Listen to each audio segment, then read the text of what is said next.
What's going on, guys? Jolt here from TheTokenMinorities, and I am bringing you Week 8 of the NPL against the Tampa Bay Rayquazas. Now, if you missed last week's episode, we competed against the Green Bay Palkias and came out with a 6-0 victory. So I'm definitely hoping that my momentum will carry over from last week into this week as I take on a pretty challenging opponent who currently has a 4-3 record and is coached by Emblem 0. So just as a preview of what he is going to potentially bring this week, he has Clefable, Victini, Lucario, Landorus, Therian, Weavile, Tentacruel, Ferrothorn, Mecha Garchomp, Crawdont, Tornadus Eye, and Deancey. So he has a very interesting lineup. He has an interesting balance of really hard physical sweepers, and he has an incredible potential wall core in Clefable, Landorus, T, Tentacruel, and Ferrothorn. So planning for his team is going to be quite difficult, but just some threats that I want to note more clearly. The Clefable, as quite honestly, an unaware Clefable with Calm Mind is an enormous threat to my team, as my team does kind of rely on setting up. For example, I have the Volcarona, Hawlucha, and Gyarados that all would want to use a setup move before being actually a threat to an opposing team, and Clefable puts a hard stop to that. So really, I'm going to have to plan very well for Clefable. Another threat is the Victini, as I don't have anything that wants to be taking banded V-Create, banded Bolt Strike, or even Specs attacks from this thing. So I'm going to have to prepare for that very well as well. It's just a tough matchup this week, unfortunately. I'm also kind of worried about Crawdont and Weavile, as they both have very powerful priority options, and like I said, as my team does kind of rely on either being very bulky or being like a setup sweeping team, Crawdont puts a stop to both of those playstyles. So I'm definitely going to have to play carefully in this game. But let's go ahead and jump into the team building process. Alright, so as I said before, Clefable is the #1 threat to my team, and as such, I decided to put something on all 6 of my mons that would prevent Clefable from being an issue. So, with that said, I'm actually not worried about Clefable at all in this matchup, and you'll see why here soon. So, to start off this team building process, I looked through my mons and decided what would be the best offensive option or options against his team. Because he does have an unaware Clefable almost undoubtedly going to be on his team, I decided that it was in my best interest to gather my offense through choice items.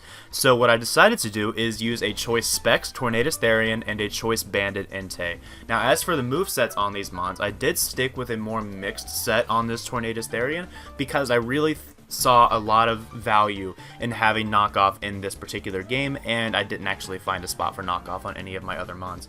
So I brought knockoff on Tornadus Therian basically just as a means of getting rid of the items of his really bulky wall core. So that's why I brought that. Icy Wind is there for the Mega Garchomp, the Landorus Therian, and really just slowing down anything else that wants to come in that might force me to switch out. And then of course Hurricane, as he has 0 resistances to Hurricane, that's going to just plow through his team. And then Heat Wave to handle Ferrothorn, because I know that can be a thorn in my side. Haha, but anyway, moving on to the Entei, pretty standard moveset here. Just I have Iron Head again for Clefable. The other moves are rather standard. I put Stone Edge there instead of Bulldoze, as I did want an option to hit Tentacruel for maximum damage. However, I saw more value in having Stone Edge, as it would do more against other mons on his team. So that was the idea there. And then I moved into the wall core aspect of my team, as I felt that it was in my best interest to maximize my defenses in this game, because he does have so many threats, and I do believe that the 2 offensive options that I brought would be able to do enough work against his team to where my defensive core could win out. And that's just kind of my playstyle, if you guys hadn't been able to tell over the past several weeks. But yeah, so what I decided to do here is bring this Gliscor, which is kind of a stall breaker Gliscor, with the full intention of just destroying Unaware Clefable, and quite frankly also destroying Ferrothorn and potentially Deancey, just to prevent them from setting up and to do a lot of damage to them in the process, either by means of Earthquake or Toxic. So that was the idea with that. Then I brought a fully defensive Mega Venusaur with enough speed investment to outspeed Adamant Crawdont, just because this is going to be my only switch into Groudon in this game, as nothing else wants to take that knockoff. So I did that, and then I brought Energy Ball and Venusaur instead of Giga Drain because of the threat of Tentacruel having Liquid Ooze. So yeah, and then I brought Empoleon simply as a pure counter to Tentacruel, as it would have Earthquake, and Tentacruel has literally nothing that could actually hurt Empoleon. And then of course this is also my Hazard support Mon. And finally I have support Vaporeon with Yawn to round this out, just as a means of making him angry, because I do plan to have rocks on the field this entire game. So I want to make him switch out as much as possible while also keeping my team in good health. So that's the team. Let's jump into the battle, and let me tell you, it is a dang good battle. Here we go. Okay, so first of all, I want to apologize for not having the pretty layout around the battle today, as I did have a really busy week with classes. I had a huge exam on Friday, and a relatively big Smash tournament on Saturday here in St. Louis. So I've been pretty busy lately, and sadly didn't have time to edit this video as much as I would have wanted to, but I hope you'll enjoy regardless. So looking at the team preview, it's kind of interesting, as he didn't bring Groudon, and he didn't bring Clefable. So now, really, my team building is kind of awkward at this point. I still feel confident in a team preview just because I do have Mons, namely Entei and Tornadus Therian, that can just tear through his team. But I'm a little bit worried, I guess, at what he actually has in store for me, since he didn't decide to bring Clefable and he didn't decide to bring Groudon. So I don't really know what to expect, but I do know that I have some pretty terrific win cons in Tornadus Therian and really Venusaur looking at the team preview. So yeah, it's going to be kind of a fun game. I am going to decide to lead with my Gliscor in this game because it has a good matchup against this entire team. I should have enough speed on Gliscor to outspeed a standard Tentacruel, and I have an option against every single one of his other Mons that he might lead with. So that's what I'm going to do. Let's jump into the battle. He decides to lead off with his Garchomp, and I know this is a Mega Garchomp, so I am just going to scout for damage on the Draco Meteor and just go for a Roost here automatically, as I know I'm going to live bar crit, so I guess that was kind of risky, but this does let me get my Toxic Orb up on turn 1, which is always nice. Now here he is at -2 special attack, but I'm just going to go for the Toxic anyways because I really lose nothing in doing so, and I thought there was a potential he'd go into something else, essentially, maybe Landorus T to try to get up his rocks, but it turns out that Ferrothorn is his Spiker, which means that Landorus Therian is probably going to be his Stealth Rocker, but he decides to go for his spikes first, and I taunt that thing so it can't lay those spikes this early, which is great. I am just going to go for the Toxic, predicting that switch, and he goes into his Tornadus, and this actually is really good because this Tornadus has no means of recovery, and quite frankly, it could be a big threat to my team depending on its moveset. So having the Toxic on it on turn 5 is beautiful, as now it's not really much of a threat, and now I feel pretty confident that I can hard wall this with Vaporeon, as I don't know of any move it can learn that actually would be a threat to Vaporeon. So I'm really happy at this point with that Toxic on turn 5. I do just go straight into Vaporeon, as I have identified this as a counter now to the Tornadus. He just goes for a taunt, which tells me that he is likely not going to be a Life Orb set, as I wouldn't see a taunt Tornadus with a Life Orb being terribly useful against my team, but hey, we'll see. I do just go for the Scald on the incoming Tentacruel and sadly do not get the burn, but I am able to go straight into Empoleon on the Tentacruel, as it is a hard counter, and I'm just going to set up my Stealth Rocks right here, as I know that this will put pressure on his Tentacruel to continue coming in, and every time Tentacruel comes in, my Empoleon gets a free switch in, and I can either Defog or Stealth Rock or Earthquake, whatever I choose to do. Here I predict the superpower, as it does seem kind of likely considering he brought in Tornadus against Empoleon, so I just go straight into my Gliscor, and again, that was kind of risky, but it did work out luckily, and I'm able to live for another day. Now here, I am just going to go for, I believe, the Toxic, or maybe, it'd be the Earthquake, or the Switch, because I'm taunted, but I just go into Venusaur here, right, because I was expecting to switch into probably Landorus T or Ferrothorn, and the Venusaur switch in was really convenient there, as it would let me get rid of the Stealth Rock. Here he reveals Psychic with Landorus, or not Stealth Rock, Toxic Spikes rather. Here he reveals Psychic with the Landorus T, which is kind of interesting and kind of funny because with no special defense investment on Mega Venusaur, I only take 36% from that. So Mega Venusaur is an absolute monster. Oh my gosh. Here he goes into Ferrothorn, which is kind of awesome because I do pack Hidden Power Fire on this Venusaur, and I'm going to reveal that here and just dish 58% out to that Ferrothorn. So now it is no longer an effective wall, at least while it is this unhealthy, and now I'm feeling pretty good about myself. So he just goes for a Protect, which is a good play. It lets him get a little bit more health back. And I just go for the Sludge Bomb, predicting to switch into Victini. Sadly, he does not make that play, and I'm just going to go for another Sludge Bomb here because I'm real. And he decides to go into Tentacruel, which is a good play on his part. I guess he predicted me to be real, so I guess that's a compliment. Here I go into my Empoleon, as it is the free switch into the Tentacruel, and there are a lot of hazards on my side of the field. I realize this, but I also know that because Tornadus has Superpower, it probably has Defiance, so I'm not going to go for the Defog here. I'm just going to put those rocks right back up as I found it to be more important at this stage of the game. Here I go into my Gliscor, and I'm assuming that I can live absolutely anything from this Garchomp, as I did do a calc on this, and assuming this is a standard Naughty Garchomp, which is the standard set that is on the Smogon damage calc, I do live the Draco Meteor from this amount of health. However, as you'll see here, I do not live that Draco Meteor, so he is definitely going to be a plus special attack nature, which means that his Earthquakes will be doing a little bit less damage, which is nice. I definitely am not going to complain about that. However, I do sadly lose my Gliscor at an early stage of the game, and while that is not too terrible, it is a little bit inconvenient as now I have less switch-ins to Victini, and if it is abandoned Victini, I probably will not be able to pull out this game. I am just going to be spamming Synthesis here as he did get a critical hit on turn 24, so now I'm going to have to synthesize a little bit to get as much health back as possible before breaking that substitute.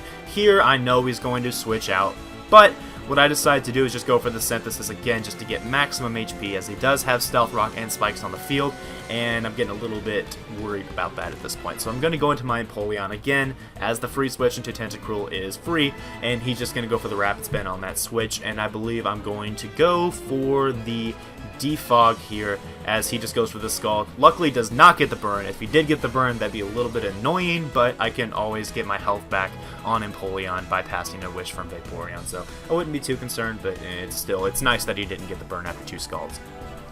I go for the Stealth Rock here again, just so that I can be in control of the Hazard War, and he's just going to go for the Rapid Spin as I reveal Earthquake on this turn, and I deal 59% to the Tentacruel, which is great because now his Tentacruel will not want to stay in on my Empoleon anymore this game.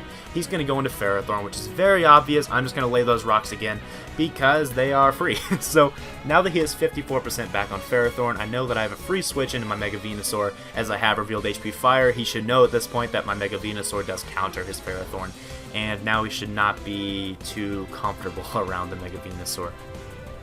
He goes for the Protect again just to get back a little bit of HP, which is understandable, and he goes into Landorus T here as I just go for the Hidden Power Fire, or no, the Sludge Bomb here rather, the Sludge Bomb, and I do not get the Poison, which is unfortunate, but again I was trying to pick off that Victini on the switch in, as that is really the only threat on his team at this point, in my mind, that I need to be worrying about, and if I can get a Poison on that thing with Sludge Bomb, or if I can just get it sufficiently weakened to where it can't take very many more Stealth Rock entries, I'll be in pretty good shape. And I do finally hit the Victini with the Sludge Bomb here. Sadly, I do not get the Poison, so that's kind of unfortunate. Here, I decide to be real again and just take whatever Psychic move he wants to dish at me, and he goes for the Psyshock, and it does 51% to me. Mega Venusaur is ridiculous, people. Oh my gosh. I don't know how this Mega fell to me, even at number 3. Like, this is awesome. But I eat up the Psyshock and dish out a Sludge Bomb, poison the Victini, and now he is on a timer. It is no longer a threat, and I'm just going to my Entei. I dodged the Thunder, which kind of sucks for him, but in reality, it doesn't really matter, because Entei is not doing much else in this game anyway, especially considering I go for Sacred Fire on this Garchomp, and I don't even get the burn. And I would have lived the Thunder anyways before, so it doesn't really make a difference whatsoever. And here I just go into my Tornadus Therian after my Entei goes down.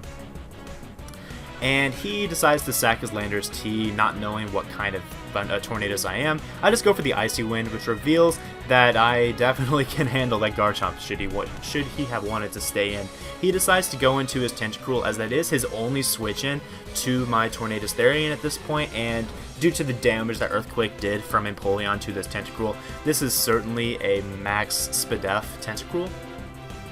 Here, again, I'm worried about him going into the Tornadus, and I just decided to go for Stealth Rock. I'm not going to give him that Defiant boost because I know that as long as I don't give him the Defiant boost, Vaporeon is going to be a counter to this Tornadus, regardless of what set he is. And he does reveal what set he is right here by going for Bulk Up, so now I'm fully expecting a +1 Acrobatics coming to my face, and I did the calc, and I knew that I was guaranteed to live, bar critical hit.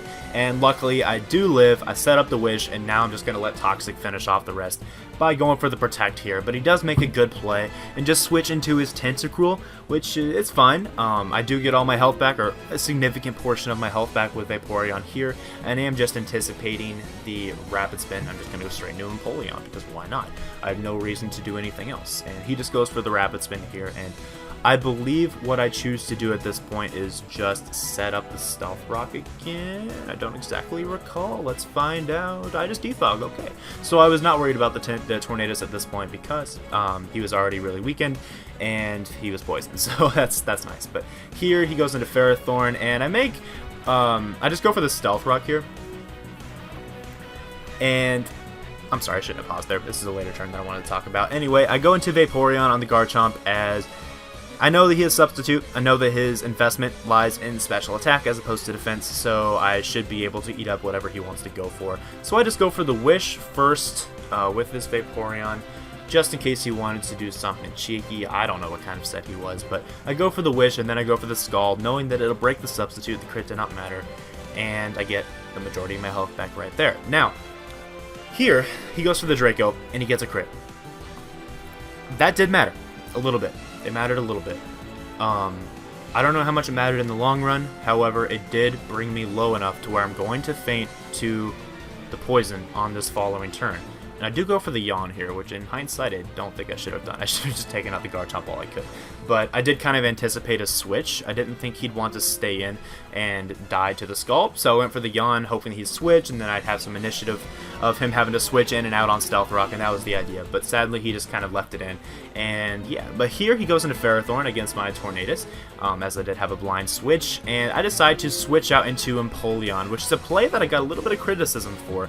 And I guess it's reasonable, but my thought process was that I could use Ferrothorn as a means of getting my health back with Venusaur. So my idea was to switch in Empoleon on the incoming Gyro Ball, and then switch in Venusaur on whatever attack that Zero would choose to use with Ferrothorn against Empoleon, and then just Synthesis with Venusaur, and then I'll be in good shape. So that was my thought, but sadly he makes a nice switch into his Garchomp, and now I'm in kind of a tough position as I have to sack or hope he overpredicts. So what's going to happen here is I'm going to leave Empoleon in, because I do believe that I can handle Tentacruel with the other mons I have remaining, and sadly he recognizes this as well and just goes for the Earthquake and takes out my Empoleon. So now we're sitting at a 2-2 situation, or 2-3, now it's 2-2. And this game is really, really tight. I decided to go for Heat Wave there over any other option because I felt that I had the best opportunity to win if I forced him to switch in Tentacruel as opposed to switching in Ferrothorn, as I didn't know what investment his Ferrothorn was. I probably could have calculated earlier how much defense he was running, but I really didn't know how much attack he was running. And the possibility was there that if he was perhaps a max HP, max attack Ferrothorn, he actually could have taken out my Venusaur at the current range. So I decided it was in my best interest to force him to switch into Tentacruel and risk the Scald burn. So I go into Venusaur here, and he goes for the Scald, and he gets the burn. So now it's really, really tight. And I'm not showing you the text on the right of the screen at the moment, but that Scald did 9.6%, which is absolute max, and I am currently sitting at 9.6% health remaining. So he needs a max roll to take me out here. If he gets a max roll, then I lose this game, most likely, unless I get like Confusion Hacks with my Tornadus. But luckily he does not get the max roll. He actually gets a very medium roll, 8.8%, and I'm able to begin Synthesis spam to finish off this game with Venusaur. at least hopefully. So the combination of Energy Ball and Hidden Power Fire should be able to take this out. But if something goes wrong, I'm going to have to rely on Confusion Hacks from Tornadus. But I am going to use all of my remaining Synthesis, get myself up to 58% HP, now 46% after the burn. He's going to go for another last-ditch effort Scald, and I burned my last Synthesis here, pardon me. And now I'm going to be able to spam a couple Energy Balls just to finish off this game. And yeah, I'm getting a little bit ahead of myself here, but this was a really intense part of the game for sure. My heart was just pounding, let me tell you. But finally, the Tentacool is going to go down here. And all he has left is the Ferrothorn, which I obviously have the Hidden Power Fire for. However, the roll is not guaranteed at 60%. In fact, it's a low probability of taking it out, and I don't take it out as it lives at 2%. And he's able to bring me down to 6% with the Gyro Ball. And down goes Venusaur here with the burn. So now it's a 1-to-1 situation. However, I know that any one of my moves will take out the Ferrothorn, and I'm able to pull out a tight 1-0 victory in 67 turns against Emblem 0 and the Tampa Bay Rayquazas. So we are now 6-2, and I am very happy with that record. I felt this was a very good performance on the part of the Toronto Staraptors, and we are really making a name for ourselves. We are making that playoff push. We are, I believe, at just over the halfway point in this season. This is week 8. There are 14 weeks in the season, and the playoff spot is almost clinched at this point. So we're doing very well. Really enjoying this season. Next week, I'll be playing my good friend Cheeseboy628 and the Phoenix Sunkern. So that's going to be a really fun game, and yeah, I'm really looking forward to it. But I hope you enjoyed today's video. Thanks so much for watching. Please leave a like if you enjoyed. It really does help us out. And I will see you all next week. See ya.